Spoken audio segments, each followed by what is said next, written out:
again. You know what I mean? But it's been fabulous. Like me and I was saying, it's a great. I say I don't. To win something like this or be given something so substantial is it's never happened to me before, and it's a bit shocking. You know what I mean? Kind of you don't know how to accept it. Good shocking though. Yeah, good shocking. In the best possible way. Oh yes. Yeah. Mrs. might be too happy. She'll have to keep her voice down again. She can't slag me off before you go. How many kids do you have? Two. And what ages are they? Jack is 21 this year, Okay. and Maya is, she was 13 last month. 13. So just got one out of teenage years and another coming in. Nice. Happy days. And with your daughter's voice, would you ever find that the pitches, sometimes you'd find it hard to hear her? My daughter? Yeah. Well, it is at the moment because her pitch is changing from nice little girl to teenager. So everything's kind of drawn and moany, and so it is kind of hard to hear her, you know what I mean? But we spoke like me kind of normal, like it's like watching Perry and Kevin. Oh yeah.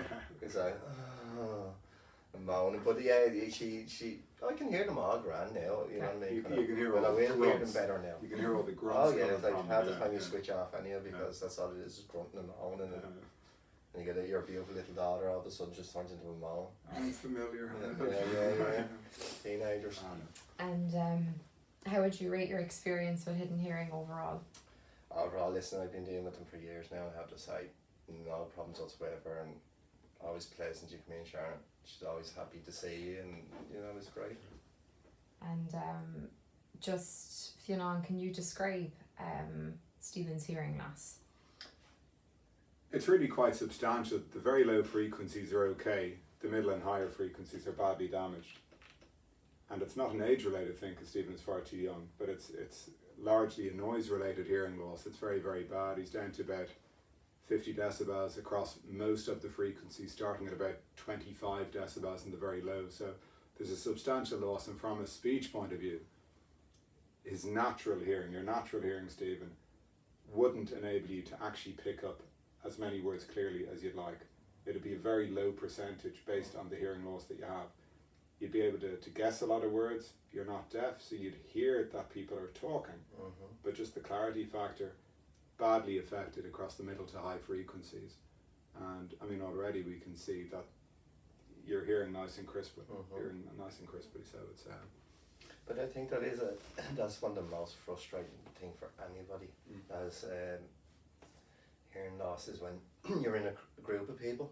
You feel isolated even though you're in the group, because you're kind of as you said, you're hanging on. You can hear they're talking, and you're hanging on. You're watching, and you're trying to pick up a little bit so you can stay in the story. You know what I mean, and in the conversation, and that is very frustrating, and it can be very isolating. you're kind of pushed out on your own. You're trying to fill in the gaps. Yeah. If you miss exactly. a bit, the gap is bigger. If you miss a bit, you look silly. Yeah. You jump in with something that's totally irrelevant to the conversation, Yeah. and that has happened to me. Is And that people are just kind something? of staring at you like, what's he on about? Is that something you're looking forward to doing now? So like going into those group situations, like the barbecue you had last weekend now, and just being able to fully like join in. You can fully enjoy it like me because you're actually part of it. Like me, as you said, if you're spending half your time that you can't let go because you're trying to concentrate on what everyone's saying, it's a lot harder. So that side with the social side, but now really looking forward to it again. It's kind of tiring as well, isn't it? I mean, if you're out trying to listen constantly. Yeah, psychologically it's tiring because you're kind of concentrating that much. As I'm saying, you can't just relax and have a drink and just laugh and joke or whatever, because you are actually kind of trying to keep focused on what's being said the whole time. I know. Hopefully this will all be a thing of the past. Oh, please God. Your mates will get away with nothing. Yeah. Family mutterings under the breath. They've no idea what's coming their way. Yeah, but the only good thing is you just switch them off and just go, no, like know what they're saying, and you don't want to listen to them. Well, congratulations, Team Bray. Good man. Enjoy No worries, these. thank you very much. Well deserved. Very well. No